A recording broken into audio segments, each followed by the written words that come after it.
केवल क्षणिक सुख है, शाश्वत सुख नहीं है, स्थिर नहीं है।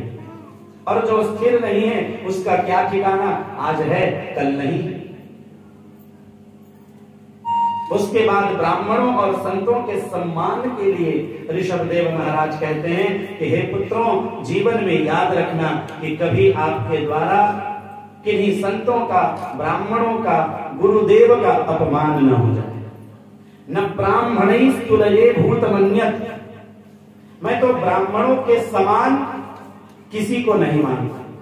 न पश्यामि विप्राः किमुतः परंतु, कहते हैं कि मैं उनके समान भी किसी को नहीं देखता। श्रेष्ठ की तो बात ही दूर है, ब्राह्मणों के समान, संतों के समान, गुरुदेव के समान कोई नहीं है। उनसे श्रेष्ठ की तो बात ही छोड़ दीजिए, क्योंकि उनके द्वारा किए गए को मैं जिस तरह प्रीति पूर्वक स्वीकार करता हूं, क्योंकि यहाँ ऋषभदेव स्वयं भगवान है, इसलिए कह रहे हैं कि ब्राह्मणों संतों को जो दिया गया आहुति है, अर्थात उनके लिए किया हुआ कर्म है, उससे जितना मैं प्रसन्न होता हूं उतना तो अग्नि में हवन करने पर भी प्रसन्न नहीं होती।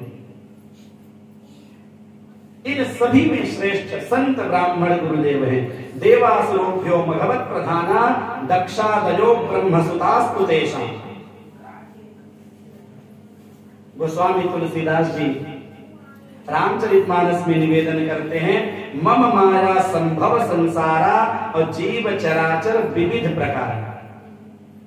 कहते भगवान से ही सभी चराचर की उत्पत्ति हुई है, लेकिन भगवान को सबसे प्रिय कौन है, तो सब मम प्रिय सब मम उपजाए और सबसे अधिक मनुज मोहि भाए। मनुष्य मुझे सबसे अधिक प्रिय है, पर मनुष्य में कौन, तीन मह द्विज, द्विज मह श्रुतिधारी और तीन मह निगम धर्म अनुसारी।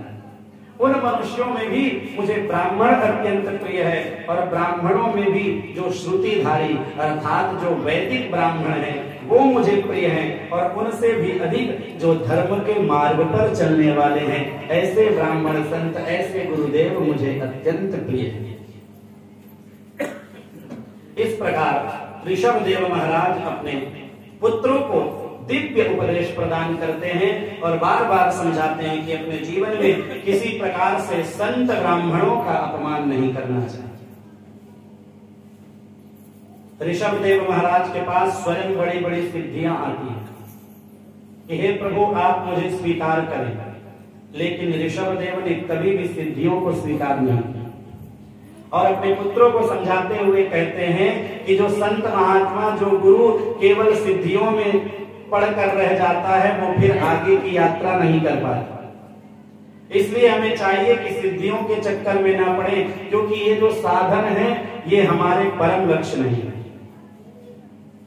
धर्म अर्थ काम मोक्ष जो चार प्रकार के पुरुषार्थ कहे गए हैं, तो धर्म की यात्रा से मोक्ष तक की यात्रा करनी है। ये बीच के जो दो पुरुषार्थ अर्थ और काम है, ये केवल हमें निस्तारी के लिए भोग करना चाहिए। जितने से हमारा निस्तारण हो जाए बस उतने को ही अंगीकार करें, उतने को ही स्वीकार करें। धर्म की यात्रा को हमें मोक्ष की यात्रा तक ले जानी है। हम वस्तुतः उस ईश्वर के अंश हैं। अभी आपने कथा श्रवण किया पुरंजन और अविज्ञात का, कैसे अविज्ञात अर्थात परमात्मा को यह पुरंजन नामक जीवात्मा भूल जाता है। ये गलती हमें नहीं करनी है। इसलिए बार बार ऋषभदेव अपने पुत्रों को सावधान करते हुए कहते हैं कि किसी प्रकार की मोह में, आसक्ति में न पड़ो। योगाभ्यास इत्यादि का साधन हमें केवल और केवल परमात्मा तक पहुंचने के लिए बताया गया है। योग इत्यादि जो अष्टांग योग बताए गए हैं, उन सब को भी भगवान की प्राप्ति के ही साधन बताए गए। ये नहीं कि केवल हमने आसन को सिद्ध कर लिया, अब हम आसन को ही चमत्कार के रूप में जगत को दिखाते रह जाएंगे तो केवल उसी में फंस जाएंगे। परमात्मा को कब प्राप्त करेंगे? इसलिए सब कुछ छोड़ के अंत में हमें परमात्मा के पास ही जाना है, ऐसा मन में विचार करके इस जीवन में रहें तो अवश्य, क्योंकि यदि हम संसार में आए हैं तो आसानी से इस संसार को छोड़ा भी नहीं जा सकता। अपने कर्तव्य से हम विमुख भी तो नहीं हो सकते। अपना कर्तव्य तो हमें करना ही पड़ेगा, पर कैसे कि हम तो भगवान के दास हैं, फकीर हैं, जो करने और कराने वाले हैं वो हमारे प्रभु। ऐसा जब हम मन में विचार करते हैं तो फिर यह सिद्धियां, यह संसार के जो माया जाल है, ये भी हमारी कुछ नहीं बिगाड़ सकती। इस तरह उपदेश देकर ऋषभ देव एक दिन अपने सबसे बड़े पुत्र भरत को राज सिंहासन देकर अपने इस पंचतत्व शरीर को भगवान में विलीन कर लेते हैं। प्रेम से बोली ऋषभ देव महाराज की। ऋषभ देव को जैन के मतानुयायी लोग अपने तीर्थंकर मानते हैं। ऋषभ देव महाराज ने जो आचरण किया है, जो परमहंस का आचरण किया है, उन्हीं का आचरण अपने मनमानी ढंग से जैन के मतानुयायी लोग करने लगे। वस्तुतः हमारे यहाँ नास्तिक दर्शन और आस्तिक दर्शन की जहां चर्चा होती है तो चारवाक, बौद्ध और जैन ये नास्तिक दर्शन के अंतर्गत आते हैं। क्योंकि हमारे यहाँ नास्तिको वेद निंदका, हम नास्तिक उसको नहीं कहते जो ईश्वर की निंदा है। नास्तिको वेद निंदका, जो वेद को नहीं मानते वही नास्तिक है। आस्तिक दर्शन के अंदर सांख्य, योग, वेदांत, ये सब 6 प्रकार के आस्तिक दर्शन कहे गए हैं और 3 प्रकार के नास्तिक दर्शन, जिसमें चारवाक, बौद्ध और जैन है। क्योंकि ये तीनों मतानुयायी लोग वेद को नहीं मानते और हमारे यहाँ जो वेद को नहीं माने उनको हम स्वीकार नहीं करते।